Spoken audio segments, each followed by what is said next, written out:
Hey everyone, I'm Rushlock, and this is Idle Champions. This is a idle clicker game set to Forgotten Realms for D&D. I let it run overnight, and in the mornings I come to it and reset it and get it all prepped for the next day. I just want to take the time to record it and show you kind of my current routine. Past videos were much closer to when I first started the game, and so I can show a few more things now that I couldn't show before. So I was running the winter event, Silmaril. The event has ended, but I was able to stay in the mission until my next reset. We'll get 28 million favor for it, and one random chest for the new wizard character. So we're going to hit complete. This is just a free play map. Ironically, with the events, they're not free, like truly free. You can use the event currency to get into them, though. We'll wait for the reset here. We got a silver chest for the character. Now we have to pick between what campaign we want to work on. The original campaign, Tour of the Sword Coast, or Tomb of Annihilation. I plan to work on Tomb. It has a part 2 here for Chult. Go over this way. I think I have one mission I can do for dinosaur racing, but we'll keep it easy for now and just hop into this free play. I know from past experience that there's a lot of humanoids on this map, so we'll get to that point of choosing, I think it's Minsk has specialization for what kind of NPCs you're fighting. That'll be relevant. We're also going to turn on auto advance there. You see me pick up some gold manually. That's to unlock some characters here. When you first start a new campaign, or if you're a new player, you'll do way more clicking the first couple of levels, just to unlock a few other characters. This little new feature for the upgrade button is huge. Cycle around to upgrade, and then you'll only spend gold when it actually gives somebody a new ability or a new bonus. It's definitely a time saver for the clicks. The first level, I'll manually kind of manage here. Unlock the next character. Get to zone 2 here. Every 5 zones, there's a mini-boss that you'll fight for and you get a chest or some gems. So you're right out of the thousands range here. So we have a budget right now of, 30 million gold. So the characters are still in the hundreds of thousands we can level up and get upgrades for. Grab a mantle for the cleric. Get the pally, dwarf pally. Some maps have items just to collect, and they'll all auto collect on their own. You don't have to manually do this. This is just when I first start out the session. I like to get a bit of it buffed up. Quarter billion now. It's going to be 2.5 bill to unlock the next character. This is when I would go make tea, go make breakfast, things like that. I don't have to watch this part, but that's how I set up. And as a good rule of thumb, we'll reset again when the favor that we accrue is equal to about a double-digit percent, like 10%, 20%, whatever it needs to be. And the reason for that, let's say, so we pulled like 28 million favor from the last reset. I want to go to blessings, and if it had been for this type of favor, which it wasn't, it was for the Shar's favor, which is the event favor. We'll convert that later.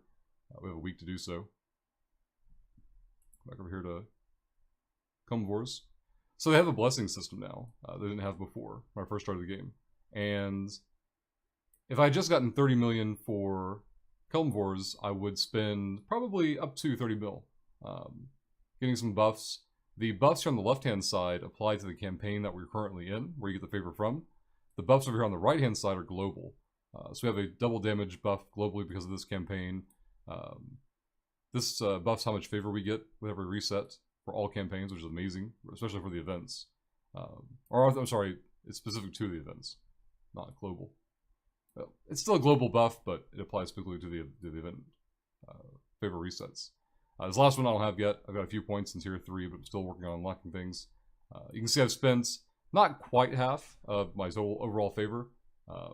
In Torm's favor, I've built up almost 600 mil and spent about a third of it.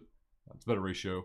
You still want to keep favor on hand because that determines your gold find bonus, which affects how far you can push into the maps. I casually farm around 150 right now. So while we just hit level 5, we get a sack. The sack will have gems or a chest. Speaking of chests, so there's silver chests and gold chests. Silver chests I would hold until you're at the end of your push, and you want a little bit more gold to maximize your favor gain, or you want to push a little bit further. Gold chests you can open up at any time. Gems, as they drop from the boss, are like the premium currency that drops in game. When I hit 500 of it, I'll buy a gold chest and stack them up. I talked about this in another video, but early on when you first start the game, silver chests have a lot of value, and then once you get your characters, they're not having empty gear slots, they'll switch to the gold chests, but other than that, it's pretty straightforward. So I'll save the silver chest till later in this current run, which will be probably this afternoon after stream, maybe this evening at the latest. But that's it. That's how I flip around Idle Champions. They'll farm at favor all day. We'll buy new blessings. And so far, by the time I get things maxed out on one campaign, they've got new content to go out and something else to keep me busy. So I only reset maybe, on average, 1 to 3 times a day. Kind of just depends what I'm doing that day. If I'm answering emails and idling, waiting for responses and things like that. Maybe between episodes of a show, or if I've been reading for a little bit, I'll stop by and check on it from time to time. But most of the time, it just farms in the background by itself. I do like the farm to be up above 100 by the time before I even consider closing out of it. But that is very specific to where I am in the game right now. Everyone's got a different number, so that number is completely irrelevant.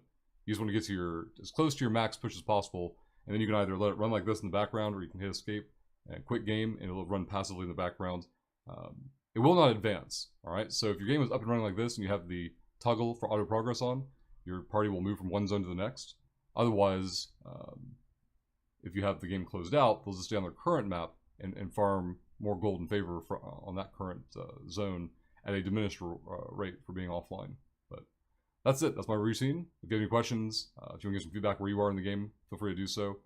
One more button I can hit here to put my formation into a saved format.